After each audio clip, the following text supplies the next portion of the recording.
Hey guys, welcome back. It's Cacti Man, and today I wanted to give a little shout out to Vikasha Dav 195. I hope I pronounced that right. He has a very good question, and that had to do with kind of like with yesterday's video.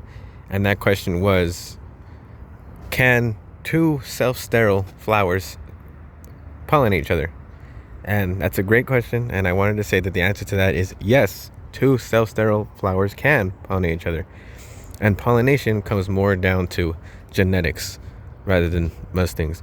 I said in yesterday's video that you want to pollinate two different colored dragon fruit to get fruit. And I said that because different colored dragon fruit tend to be different species and therefore tend to be very genetically different. So almost guaranteed pollination. But it goes much further than that. What really has to do with pollination is genetics, right? So each color basically of dragon fruit is a different species of dragon fruit. As you can see here, this is a white dragon fruit, and this is Selenicereus undatus. I have here a red dragon fruit that I got from Home Depot, and this is most likely physical graffiti, which is a hybrid of undatus and another dragon fruit species called guatemalensis, right?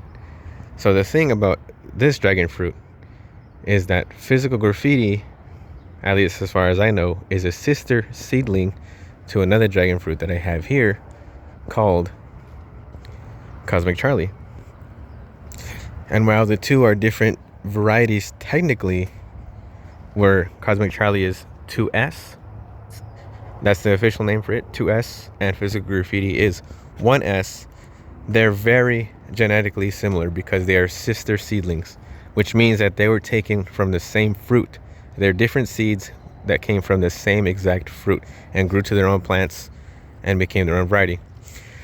So because of that, they're very genetically similar. So most of the time when you have very close genetics like that and you have self-sterile fruit, they won't pollinate each other. But this time I got lucky. I didn't know that until recently, and I pollinated the pollen with each other, and they did pollinate. But what happened was that most of my fruit were around this size when I pollinated it with a different color, but when I pollinated them with each other, I got a fruit about that big on every single one that I pollinated with each other's pollen. So yeah, so it did take, but it resulted in much smaller fruit because they're basically the same variety. They're basically the same dragon fruit because they're so closely related. So that's my point. My point is that you want to find dragon fruit pollen that's as genetically different as you possibly can. And because of that, I recommend using different colors of dragon fruit pollen to almost guarantee successful pollination. But yeah, two self-steriles can pollinate each other. Like for instance, my undatus, it's white and it's self-sterile, and my physical graffiti is also white.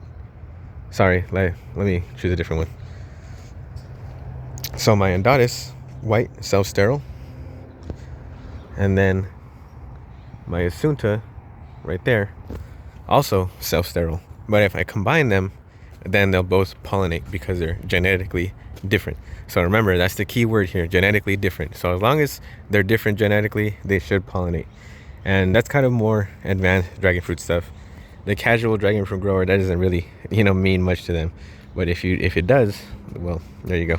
So remember, use different colored pollen and you should be fine. Well, hopefully that answered your question.